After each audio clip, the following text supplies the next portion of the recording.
Roll nombor metrik 10061 akan membentangkan pengenalan. Kajian ini mengkaji isu berkaitan dengan buli di kalangan pelajar sekolah asrama. Kajian ini akan mengupas kesan buli dalam kalangan remaja sekolah berasrama di Muka Sarawak yang membawa kepada impak psikologi dan emosi. Menurut Knott et al. 2024, aksiologi adalah salah satu bidang utama dalam falsafah ilmu yang berfungsi sebagai asas kepada semua bidang ilmu. Aksiologi juga dikenali sebagai teori nilai, mengkaji tentang nilai dan merangkumi 4 bahagian utama, iaitu asal-usul nilai dari keinginan, jenis-jenis nilai, kriteria untuk penilaian, dan hubungan antara nilai dan realiti dalam konteks ilmiah. Menurut Isa, buli ialah penyalahgunaan kuasa. Ia adalah tindakan fizikal atau mental yang berulang yang dilakukan oleh orang atau kumpulan yang lebih berkuasa terhadap orang yang lemah. Menurut Awang dan Alawi pula, buli memberi impak kepada emosi dan psikologi mangsa. Mangsa boleh menjadi resah, murung dan mengalami penyakit lain yang berkaitan dengan tekanan jika mereka mengalami buli yang teruk atau berterusan. Rangka teori kajian kami menjelaskan definisi buli, penjelasan tajuk serta penguraian kaitan kes buli. Definisi buli menurut Dan al. pada tahun 2000, buli adalah perilaku seperti mengejek, menghina, mengancam, memukul, mencuri, dan serangan langsung yang dilakukan oleh seorang atau lebih terhadap korban. Penjelasan tajuk, kajian ini berfokuskan kepada isu buli yang berleluasa kini kerana etika yang kian hilang dan sikap para pelajar di Malaysia. Penguraian kaitan kes buli dengan tajuk, menurut Sulaiman et al. pada tahun 2019, kegiatan buli di sekolah adalah masalah disiplin yang suka beroperasi dan impak kegiatan buli di sekolah ini juga mempengaruhi gangguan emosi terhadap mangsa serta membolehkan mangsa trauma dengan kejadian buli tersebut. Oleh itu, kajian para pengkaji fokuskan kepada kesan jangka panjang perbuatan buli terhadap kesejahteraan mental dan emosi, serta langkah-langkah untuk mengatasi kes-kes buli yang berlaku di dalam kalangan remaja di Malaysia. Elemen falsafah tentang isu terkini yang para pengkaji pilih iaitu kesan buli dalam kalangan remaja, impak psikologi dan emosi ialah berkaitan dengan elemen ilmu aksiologi dan etika di bawah aliran ilmu falsafah praktikal. Isu semasa yang para pengkaji pilih ialah kes buli yang telah berlaku dalam kalangan remaja sekolah berasrama di Muka Sarawak. Seterusnya, kes buli yang berlaku ini dapat dikaitkan dengan elemen ilmu aksiologi dan etika kerana pembuli-pembuli ini perlu menerapkan nilai etika dalam diri mereka sebagai seorang pelajar.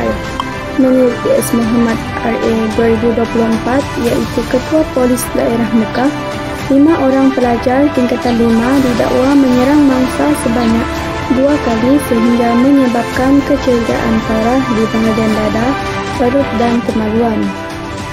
Perbuatan pembuli ini terhadap mangsa akan memberikan kesan yang mendalam kepada kesihatan mental dan psikologi mangsa. Terdapat 5 kesan buli dalam kalangan pelajar. Saya, Tunisia Fu, nombor metrik 101234, akan membentangkan kesan yang pertama bagi kesan jangka panjang buli dalam kalangan pelajar. Kesan pertama, kesan jangka panjang buli dalam kalangan pelajar ialah menyebabkan pelajar menghadapi kemurungan, tekanan dan kebimbangan. Berdasarkan dapatan hasil dari Google Form yang diedarkan tempoh hari, sebanyak 21 orang daripada 30 orang responden berpendapat sangat setuju dengan pernyataan tersebut. Seterusnya, sebanyak 6 orang setuju dan 3 orang pula sangat tidak setuju dengan pernyataan tersebut. Manakala tidak pasti, dan tidak setuju masing-masing tidak diundi oleh mana-mana responden tempoh hari. Pelajar yang menjadi mangsa buli selalunya cenderung untuk mengalami kemurungan, kebimbangan dan juga tekanan emosi. Kemurungan yang berpanjangan dalam kalangan pelajar dapat mendorong kepada ketidakstabilan emosi mereka, iaitu emosi di luar kawalan yang sehingga boleh meragut nyawa mereka sendiri. Selain itu, saya Nur Elia Natasha binti Morsin, nombor metrik 100324 akan membentangkan kesan kedua dari kes buli dalam kalangan pelajar, iaitu mangsa akan sukar untuk mengekalkan hubungan baik dengan orang sekeliling dalam jangka masa yang panjang. Kesan buli dapat mempengaruhi kehidupan mangsa disebabkan oleh mangsa mengalami kurang keyakinan diri dan sukar untuk berkomunikasi dengan baik. Gejala buli bukan sahaja berlaku di dunia nyata, namun boleh juga berlaku melalui media sosial yang dikenali sebagai buli cyber. Penting bagi mangsa buli untuk diberikan sokongan dan rawatan psikologi yang sesuai yang boleh membantu mereka mengatasi masalah ini dan membina hubungan yang baik dengan orang lain. Seterusnya, saya Silviana Jampong dengan nombor metrik 101163 akan membentangkan kesan ketiga buli dalam kalangan pelajar. Kesan ketiga buli dalam kalangan pelajar ialah buli akan mengakibatkan prestasi akademik pelajar akan menurun dengan mendadak. Mangsa buli tidak dapat memberikan sepenuhnya tumpuan ketika guru sedang mengajar di dalam kelas. Hal ini demikian kerana mangsa buli berada dalam ketakutan dan sering memikirkan tentang peristiwa buli yang terjadi kepada mereka. Pembuli akan mengugut mangsanya supaya tidak melaporkan kejadian buli tersebut kepada ibu bapa. Saya Suzana Nabota dengan nombor metrik 101134 akan membentangkan kesan keempat buli dalam kalangan pelajar, yaitu buli boleh menyebabkan pelajar merasa terasing dan tidak selamat dalam persekitaran sosial. Berdasarkan hasil dapatan kajian, seramai 20 daripada 30 orang responden sangat setuju, manakala 7 orang responden setuju dengan kesan ini.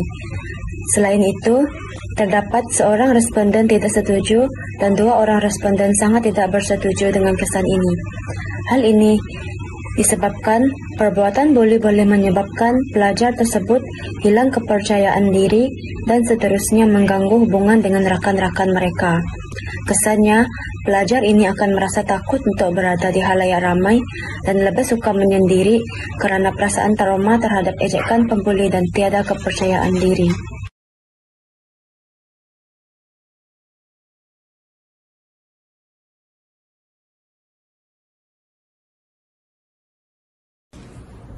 Hai semua, saya Nurul Qurratu'aini dengan nombor metrik 100089. Salah satu kesan gejala buli ialah pelajar akan hilang rasa minat melakukan aktiviti yang disukai dan dihantui rasa ingin berhenti sekolah.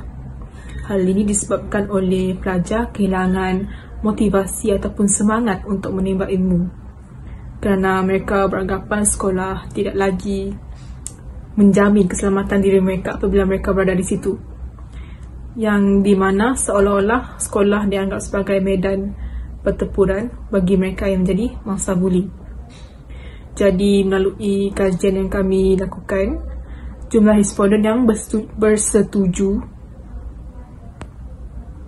ialah 5 orang dan jumlah responden yang sangat bersetuju ialah seramai 17 orang.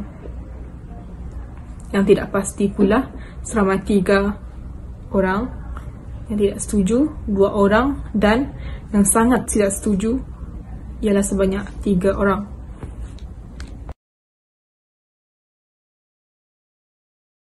Seterusnya merupakan langkah-langkah mengatasi kes buli dalam kalangan pelajar di Malaysia. Saya Nur Safia Najwa binti Saleh, nombor metrik 100461 akan membentangkan langkah pertama mengatasi kes buli dalam kalangan pelajar di Malaysia.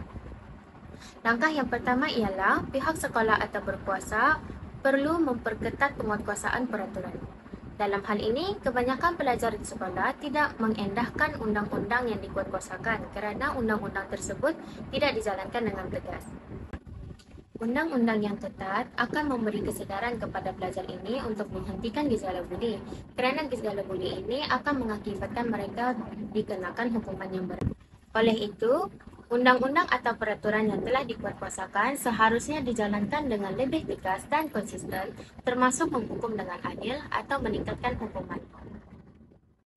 Seterusnya, langkah kedua untuk mengatasi masalah buli dalam kalangan pelajar di sekolah ialah pihak sekolah atau pihak berkuasa sewajarnya menyediakan saluran untuk pelajar mengadu masalah. Berdasarkan dapatan yang diperoleh tempoh hari, majoriti responden iaitu sebanyak 23 orang daripada 30 orang responden sangat setuju dengan pernyataan tersebut. Manakala 3 orang memilih setuju dan seorang memilih tidak pasti. Seterusnya, tiada responden mengundi tidak setuju sementara 3 orang pula memilih sangat tidak setuju. Jelaslah menunjukkan pihak sekolah atau pihak berkuasa seharusnya menyediakan saluran ini untuk pelajar mengadu masalah mereka agar dapat mengurangkan beban fikiran pelajar. Selain itu, dapat mengatasi masalah buli yang semakin meningkat di sekolah. Misalnya, menyediakan saluran seperti ruang bimbingan kaunseling dengan mangsa buli. Bukan itu sahaja, pihak sekolah atau pihak berkuasa juga patut memberi tindakan yang sewajarnya kepada pembuli agar dapat memberi kesedaran kepada mereka. Selain itu, kesan ketiga akan dibentangkan oleh saya, Syakila Liana binti Abdul Rahman dengan nombor metrik 102205. Ibu bapa harus lebih peka dengan perubahan sikap anak, lalu berhubung dengan guru kelas atau pendidik untuk mengetahui sekiranya ada masalah yang berlaku dan berhubung dengan guru untuk mengenal pasti masalah seperti buli. Dengan komunikasi aktif, mereka dapat mencari penyelesaian bersama untuk menyokong anak-anak mereka. Kerjasama ini penting untuk mencegah masalah seperti buli di sekolah. Berdasarkan kajian yang telah dilakukan oleh pengkaji mendapati bahawa seramai 23 orang responden ataupun majoriti responden sangat bersetuju dengan langkah ini. 3 orang responden setuju, manakala tidak pasti dan tidak setuju tidak diundi oleh mana-mana responden. Terdapat 3 orang responden yang mengundi sangat tidak setuju. Oleh itu, dapat disimpulkan bahawa langkah ketiga ini merupakan salah satu langkah yang efektif untuk mengelakkan kes buli kerana majoriti responden sangat bersetuju dengan langkah ini. Seterusnya adalah langkah keempat, iaitu pihak sekolah atau yang berkuasa hendaklah melakukan kempen dan ceramah kesedaran tentang gejala buli. Bagi langkah ini, terdapat 18 orang yang bersetuju, 7 orang yang setuju, 2 orang tidak pasti, 2 orang tidak setuju dan seorang saja yang memilih sangat tidak setuju. Hal ini menunjukkan majoriti bersetuju bagi langkah ini. Kempen dan ceramah kesedaran hendaklah dilakukan secara berkala agar nilai-nilai murni dapat terus diperhatikan di dalam diri setiap pelajar dan dapat memastikan persekitaran yang harmoni. Nama saya Rozana binti Kunansing dengan nombor metrik 100900 akan membentangkan langkah yang terakhir, iaitu langkah kelima untuk mengatasi kes buli dalam kalangan pelajar di Malaysia, iaitu pihak media perlu lantang menyuarakan kes-kes buli beserta hukumannya. Terdapat 22 orang responden sangat bersetuju dan 4 orang lagi setuju dengan langkah kelima ini. Hal ini disebabkan mereka bersetuju bahawa pihak media membawa peranan yang penting pada zaman moden ini. Hal ini untuk memberi kesedaran dan pengajaran kepada para pelajar di Malaysia selaku generasi moden yang mempunyai berbagai akaun media sosial. Langkah ini boleh dibuat dengan cara pihak media perlu bekerjasama dengan pihak polis bagi mengetahui kes-kes buli yang terkini untuk disebarkan di media sosial. Pihak media haruslah bertindak menyebarkan identiti pelajar yang melakukan pembulian itu, tindakan-tindakannya terhadap mangsa serta hukuman yang akan diterima oleh si pembuli. Langkah ini akan memberi impak yang besar kerana tindakan memviralkan berlaku akan membuat pelajar lain takut melakukan pembulian kerana sosial media bergerak pantas pada era kini. Sebagai kesimpulan, apabila kajian dilakukan, buli boleh menyebabkan pelajar menghadapi kemurungan, tekanan dan kebimbangan. Langkah untuk mengatasi gejala ini ialah pihak sekolah tetapi pihak berkuasa sewajarnya menyediakan saluran untuk pelajar mengadu masalah. Yang kedua, ibu bapa harus lebih peka dengan sikap anak lalu berhubung dengan guru kelas atau pendidik untuk mengetahui sekiranya ada masalah yang berlaku ataupun yang dihadapi oleh anak mereka.